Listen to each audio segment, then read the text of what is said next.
The way, A.J. Parkinson. That's what we've been doing in New York, following the facts. The facts today, in terms of the coronavirus, are good. Number of hospitalizations are down. Net change in total hospitalizations is down. Intubations are down, and the new cases are down to 152, which is a dramatic drop for us. At one point, we'll never get to zero. What is the bottom of the curve? I don't know, but we're close. And the number of deaths, thank the good Lord, continues to decline. It's at its lowest level ever of 67 deaths. And we hope and we pray that that continues to be the case. The question is on reopening.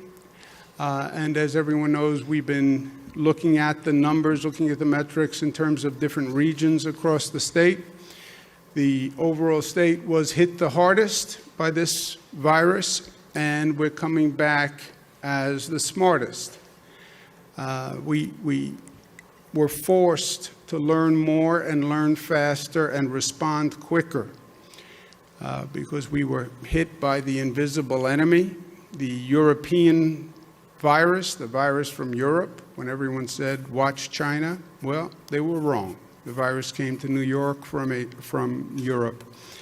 We have metrics that are posted. We want all the people to know exactly what we're doing because they're the ones who decide what happens. So communicating this information has been key from day one. We have now done even more testing. We test more than any state in the United States per capita. We test more than any country on the globe per capita. And that is helpful in a number of ways. It also gives us more and more information to make decisions where we can rely on this data. And the 5 regions that have been in phase 1 can now move to phase 2. Because their data has been reviewed and the experts say to us it's safe to move forward because people have been smart and you haven't seen the spike. So they go to phase 2.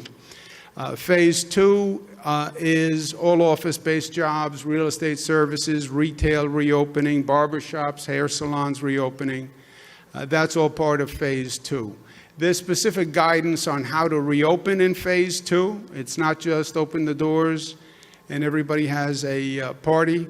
It's 50% occupancy in office buildings, signage on markers, etc. No meetings without social distancing. Don't share food or beverages. I mean, I see people all the time sharing food and beverages. You really don't want to do that now. But again, the specific guidance for every area. Retail stores, 50% occupancy, wear the face covering. A store owner can tell you they don't want you to come in if you're not wearing a face covering. Why? Because you don't have the right to infect the store owner. You don't have a right to infect other customers in the store. And you don't have the right to walk into a store and all the other customers run out because you don't have a face mask. Malls are closed except stores that open to external entrances, curbside, but again, very detailed guidelines. Barbershops, hair salons are open by appointment only. The professionals in those operations have to get a test every 2 weeks. We recommend that the professionals get a test before they reopen.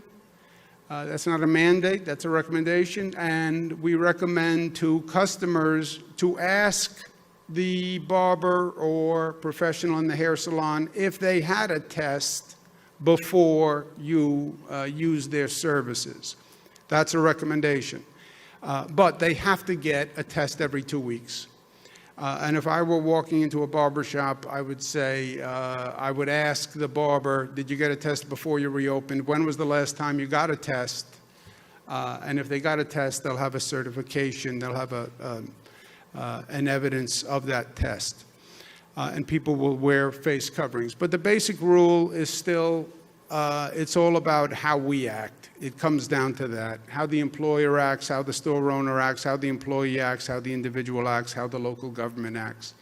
Reopening in New York City is more complicated, as we know, but we are on track to meet all the metrics. Hospital capacity of 70%. We want 30% hospital capacity, so God forbid something goes wrong, we have the hospital beds. We want to make sure we have the stockpile of PPE. We're not going through what we went through last time, searching the globe for ventilators and masks and gowns. I mean, we learned that lesson the hard way. This entire country did, but it'd be madness to go through that again. We have to have the testing in place, which we do. The contact tracing is being brought up to speed. We believe all of these things can be done next week. The MTA preparations for reopening.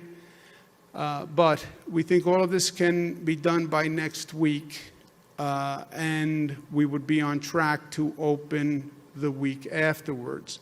One of the things we want to do, and we have been doing, is I want to focus on the hotspots. Again, follow the facts. We have the data. We can tell you by zip code where the new cases are coming from. They are in New York City. They're outer borough. They're more Brooklyn. They're more the Bronx. They're lower income areas. They're more minority areas. And we know where they are by zip code. Some of these zip codes, you have double the infection rate in those zip codes that you have citywide. Citywide, the infection rate is about 19%, 20%. In some zip codes, it's over 40% the infection rate. We know where these zip codes are. Next week, let's do a full court press on these zip codes. And we are on track to open on June 8th, which is 1 week from Monday, and next week, as I mentioned, we'll be following up on these issues. Phase 1 should bring about 400,000 employees back to work in New York City. Remember that reopening does not mean we're going back to the way things were. Life is not about going back. Nobody goes back. We go forward. And it's going to be different. It is reopening to a new normal. It's a safer normal. People will be wearing masks. People will be socially distanced. Doesn't mean they don't like hard. It is that simple, but that hard.